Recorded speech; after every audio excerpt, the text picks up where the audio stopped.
bunga lahir Nabi. Yaino. Bunga lahir Nabi. Anak suami palaya, anak suami baci. Balik tu 60 buah patung di Madinah Kaabah. Hancur dia Kaabah, bertumpuk kat tanah. La ilaha illallah. Sampai-sampai Abdul Muttalib nabak Kaabah matungnya. Ya hai. Abdul Muttalib pada mengam Kaabah yang kau. Karena kalian patung baik bok Kaabah kadia Kaabah. Kita mengang Kaabah. Bidingu dia luar pakan kanyo. Kak, tengok bidingu keluar.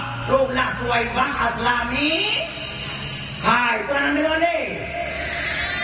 Buku cuak nak dengar, buku cuak ngajut baik dua-dua. Dengar bidingu Abdul Muttalib keluar. Rolah Suwaibah Aslami. Suwaibah Aslamiyah. Kau Suwaibah.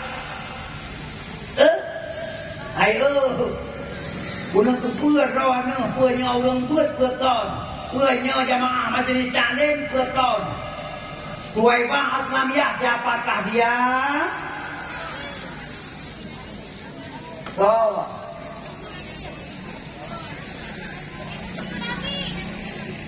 Suwaibah Aslamiyah lamian Abu Lahab.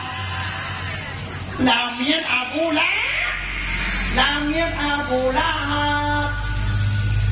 Cuman malamnya dia penguan Aminah le Abdul Muttalib.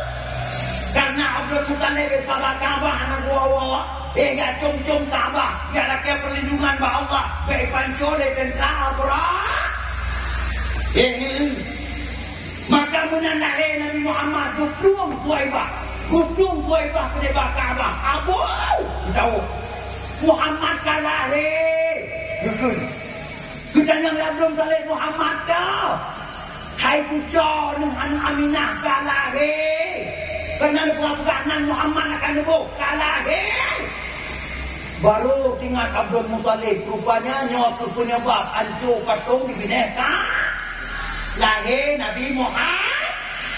Kau pancau Allah pengertian berperaya orang lahir Nabi Muhammad. Bicara dia bawa Habib kepada Allah Taala anak berperaya orang lahir Nabi. Makanya bangai anak ya buat anak itu pula. Bukan tu yang buat anak itu buat Allah Taala. Bangai Abu Topate Wahabi bangai.